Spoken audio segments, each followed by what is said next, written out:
Brought to you by TechnoSpark 20 series smartphones.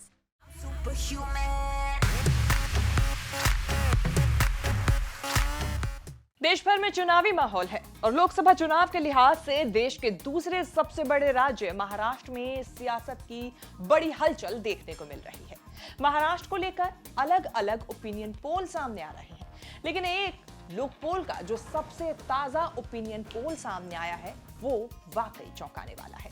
किसके पक्ष में है इस ओपिनियन पोल का रिजल्ट और महाराष्ट्र को लेकर क्या कहते हैं दूसरे बड़े ओपिनियन पोल, ये सब हम आपको इस रिपोर्ट में दिखाने जा रहे हैं। नमस्कार, मैं हूं कीर्ति और आप देख रहे हैं न्यूज तक।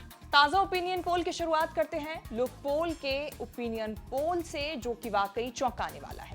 इस ओपिनियन पोल के मुताबिक अगर हम देखें तो इंडिया अलायंस को 23 से 26 सीटें मिलती हुई नजर आ रही है। वहीं अगर हम देखें एनडीए के खाते में 21 से 24 सीटें जाने का अनुमान है। अन्य के खाते में 1 सीट जा रही है, मतलब कि कुल 48 लोकसभा सीटों में से यहां पर फायदे में इंडिया गठबंधन जाता हुआ नजर आ रहा है, जिन्हें 23 से 26 सीटें मिलने का अनुमान है। वहीं एनडीए के खाते में इंडिया के मुकाबले कम सीटें जा रही हैं। हमने बात की कि किस अलायंस को कितनी सीटें महाराष्ट्र में मिल रही हैं, लेकिन अब जरा बात कर लेते हैं कि किस पार्टी को कितनी सीटें मिलती हुई नजर आ रही हैं महाराष्ट्र की 48 लोकसभा सीटों में से। फिलहाल यहां पर बढ़त बनाता हुआ अगर हम देखें तो सीटों के हिसाब से बीजेपी फिलहाल यहां फायदे में नजर आ रही है। बीजेपी को 14 से 17 सीटें मिलती हुई नजर आ रही है। वहीं अगर हम कांग्रेस के पास देखें तो 9 से 12 सीटें जाने का अनुमान है 48 लोकसभा सीटों में से महाराष्ट्र की। अन्य के खाते में 1 सीट जाने का अनुमान है। तो फायदे में फिलहाल अगर हम पार्टी वाइज देखें, पार्टी किसकी ज्यादा सीटें लेकर आ रही है, यहां पर बीजेपी बढ़त बनाती हुई नजर आ रही है। अब बढ़ते हैं अगले रिपोर्ट की तरफ। महाराष्ट्र में इंडिया अलायंस में सीट शेयरिंग का ऐलान हो चुका है। सीट शेयरिंग फॉर्मूले के तहत 21 सीटें जो हैं वो शिवसेना उद्धव गुट को दी गई हैं। सीट शेयरिंग के फॉर्मूले पे अगर हम बात करें महाराष्ट्र में तो यहां शिवसेना उद्धव गुट वाली शिवसेना को 21 सीटें दी गई हैं, यानी कि 21 लोकसभा सीटों पर उद्धव गुट वाली शिवसेना चुनाव लड़ेगी। वहीं कांग्रेस के खाते में 17 सीटें जाने का अनुमान है। एनसीपी के पास शरद पवार के पास, यानी कि जो एनसीपी शरद पवार वाली है, वो 10 लोकसभा सीटों पे चुनाव लड़ेंगे। तो इस तरीके से कुल 48 सीटों पर लोकसभा की महाराष्ट्र में उद्धव जो गुट की शिवसेना है वो 21 सीटों पर, कांग्रेस 17 सीटों पर और शरद पवार वाली एनसीपी 10 सीटों पर चुनाव लड़ रही है। महाराष्ट्र में लोकसभा चुनाव के लिए हुए एबीपी न्यूज सी वोटर के लेटेस्ट ओपिनियन पोल सर्वे के मुताबिक महाराष्ट्र की 48 लोकसभा सीटों पर बीजेपी के गठबंधन एनडीए को पिछले चुनाव के मुकाबले नुकसान होता दिख रहा है। इस चुनाव में एनडीए को 43% वोट मिल रहे हैं और 28 सीटें मिलने का यहां पर अनुमान लगाया जा रहा है। लेकिन अगर हम बात करें विपक्षी गठबंधन इंडिया को लेकर तो यहां पर 42% वोट फीसदी जो है वो यहां पर इंडिया अलायंस को मिल रहा है और 20 सीटें इनको मिलने का अनुमान है इस लोकसभा चुनावों में। मतलब ये कि कम से कम कांटे की टक्कर जो है महाराष्ट्र में अगर हम वोट परसेंटेज को देखें तो वो यहां देखने के लिए जरूर मिल रही है इंडिया और एनडीए अलायंस के बीच।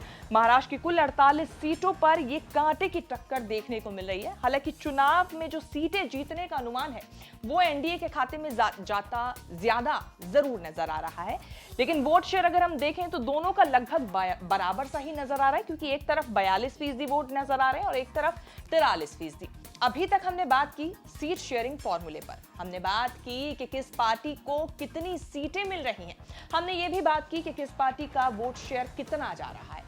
अब जरा बात कर लेते हैं 2019 के लोकसभा चुनाव के परिणामों की। तो बीजेपी को यहां पर 23 सीटें मिली थी, जबकि शिवसेना को 18, एनसीपी को 4 और कांग्रेस के खाते में 1 सीट गई थी। आपको बता दें 2019 वो समय था जब ना तो एनसीपी में फूट हुई थी और ना ही शिवसेना में। तो एनसीपी के खाते में भी उस वक्त 4 सीटें गई थी और शिवसेना के खाते में उस वक्त 18 सीटें गई थी। लेकिन अगर हम ओवरऑल देखें तो 2019 का चुनाव परिणाम भी 23 सीटों के साथ बीजेपी का बेहतर रहा था और कांग्रेस सिर्फ 1 सीट जीतने में ही सफल रह पाई थी। लोकपोल के सर्वे के अलावा अगर हम बात करें न्यूज 18 के सर्वे की, तो यहां पर हम देखें तो इंडिया अलायंस को 41 सीटें मिलती हुई नजर आ रही हैं। कुल 48 लोकसभा सीटों में से एनडीए के खाते में सिर्फ 7 सीटें जा रही हैं। ये सोर्स न्यूज 18 का है, जिन्होंने अपना सर्वे किया था, और फिलहाल न्यूज 18 का सर्वे तो यही बता रहा है कि इंडिया अलायंस की महाराष्ट्र में जीत हो रही है।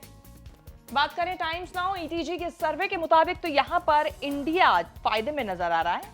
टाइम्स नाउ ईटीजी के सर्वे के मुताबिक 34 से 38 सीटें एनडीए के खाते में जा रही हैं। इंडिया के पास 9 से 13 सीटें ही जाने का अनुमान लगाया जा रहा है टाइम्स नाउ ईटीजी सर्वे के मुताबिक। अन्य के खाते में 1 सीट जा सकती है। तो इस तरीके से कुल 48 सीटों का जो डिवीजन है वो टाइम्स नाउ ईटीजी ने अपने इस सीट फॉर्मूले के साथ किया है, जहां पर एनडीए का जो गठबंधन है वो फिलहाल बढ़त बनाता हुआ नजर आ रहा है। बात करें इंडिया टीवी सीएनएक्स के सर्वे के मुताबिक, तो यहां पर एनडीए को 35 सीटें मिल सकती हैं। वोट फीसदी जो है वो 53% रहने का अनुमान है।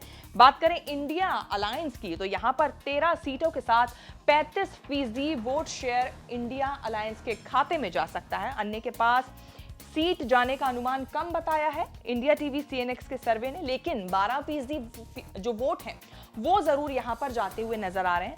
तो यहां पर कम से कम ये कहा जा सकता है कि एनडीए को इंडिया टीवी सीएनएक्स 35 सीटों के साथ जीतता हुआ दिखा रहा है, 53% वोट शेयर के साथ। आगे बढ़ते हैं अगली रिपोर्ट पे।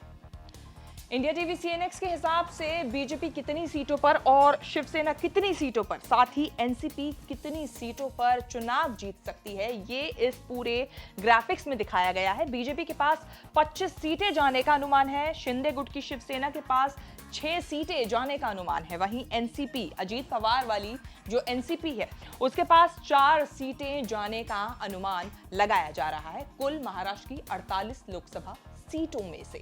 लेकिन नतीजे क्या होंगे ये 4 जून को पता चलेंगे, जब साफ होगा कि किस पार्टी की जीत हुई है और देश ने किसे जनता ने चुना है। पिछले ग्राफिक पेज में हमने बात की थी एनडीए की जो पार्टियां हैं उनको कितनी कितनी सीट मिल रही है। अब इस ग्राफिक पेज में हम आपको दिखाना चाहेंगे इंडिया अलायंस की जो पार्टी है उनको कितनी कितनी सीट मिल रही है इंडिया टीवी सीएनएक्स के सर्वे के हिसाब से। तो उद्धव गुट वाली शिवसेना को 8 सीटें मिलने का अनुमान है। वहीं शरद पवार वाली एनसीपी को 3 सीटें मिलने का अनुमान है। कांग्रेस के खाते में महज 2 सीटें जा रही हैं 48 लोकसभा सीटों में से। तो कुछ इस तरीके से फिलहाल इंडिया टीवी के सीएनएक्स सर्वे के हिसाब से इंडिया अलायंस जो है सीटों के मामले में पिछड़ता हुआ सा नजर आ रहा है।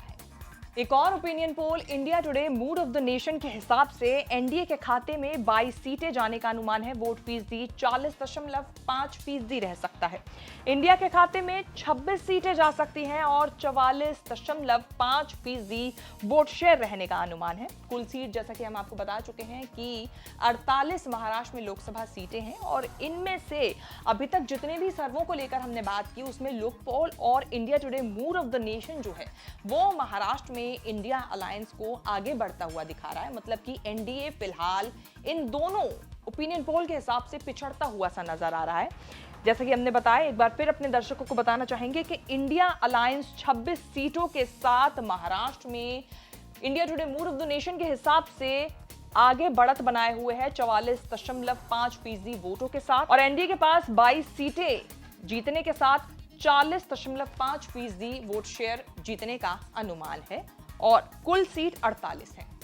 महाराष्ट्र में 2019 के लोकसभा चुनाव में उद्धव ठाकरे की शिवसेना एनडीए का हिस्सा थी, जबकि कांग्रेस और एनसीपी पार्टियां यूपीए का हिस्सा थी।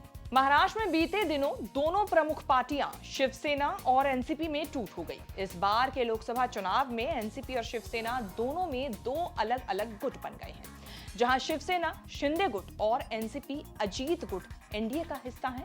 वहीं शिवसेना उद्धव गुट और NCP Sharad Pawar India alliance का हिस्सा है। यानी दोनों पार्टियों का एक गुट एनडीए के साथ तो वहीं दूसरा गुट इंडिया के साथ है।